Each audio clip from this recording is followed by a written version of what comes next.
Au nom du Père, du Fils et du Saint-Esprit, ainsi soit-il.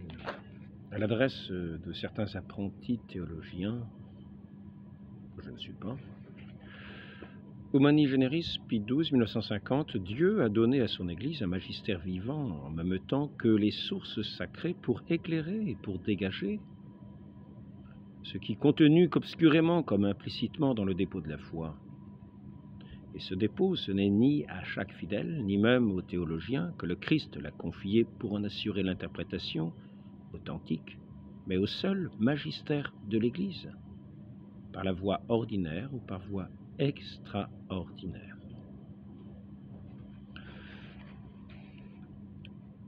Maintenant, ad apostolorum principis, même en cas de vacances apostoliques, les fidèles demeurent assignés, enseignés et gouvernés par leurs évêques légitimes, magistère vivant perpétuel, qui ont reçu du pape la juridiction pour enseigner et gouverner. Le Christ a institué dans l'Église un magistère vivant authentique et de plus perpétuel, qu'il a investi de sa propre autorité, revêtu de l'esprit de vérité,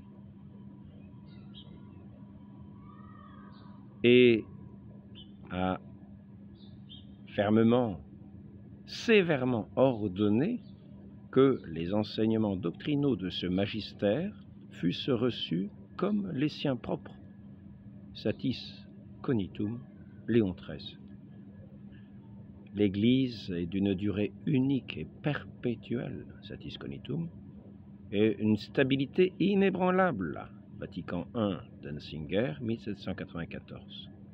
La doctrine céleste n'a jamais été abandonnée aux caprices et au jugement individuel des hommes, mais elle a d'abord été enseignée par Jésus, puis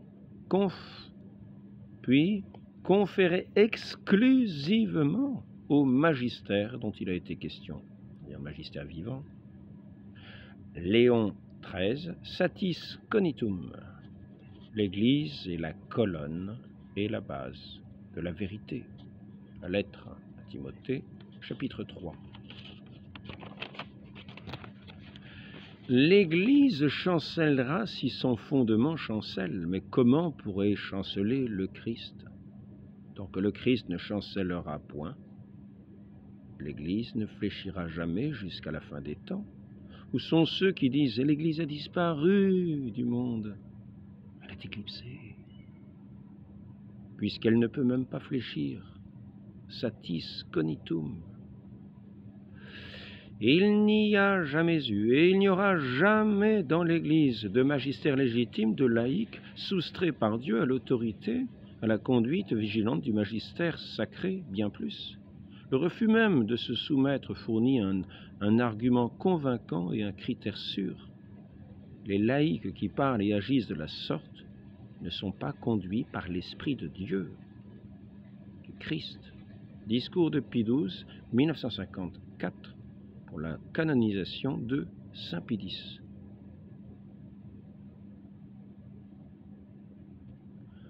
De même que l'autorité de Pierre est nécessairement permanente et perpétuelle dans le pontife romain, ainsi les évêques, en leur qualité de successeurs des apôtres, sont les héritiers du pouvoir ordinaire des apôtres, de telle sorte que l'ordre épiscopal soit nécessairement fait nécessairement partie de la constitution intime de l'Église.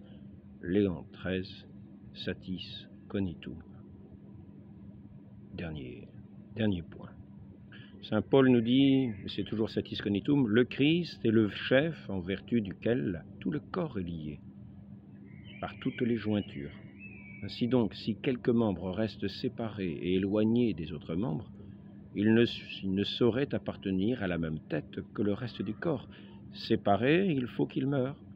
Tout ce qui sera séparé du centre de la vie ne pourra ni vivre à part, ni respirer.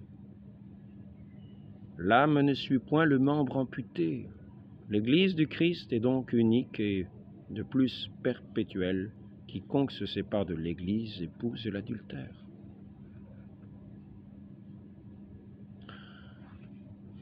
Qu'il n'en soit pas ainsi pour nous. Demandons cette grâce de savoir écouter ceux que notre Seigneur a institués pour être le magistère, pour gouverner l'Église et l'enseigner, ainsi soit-il. En ce jour de Saint-Yves, demandons cette grâce d'avoir ce sens de l'Église, pour défendre l'Église et non pas l'accuser, en se faisant l'accusateur extérieur, prouvant par là que nous n'en sommes point. Au nom du Père et du Fils et du Saint-Esprit, ainsi soit-il.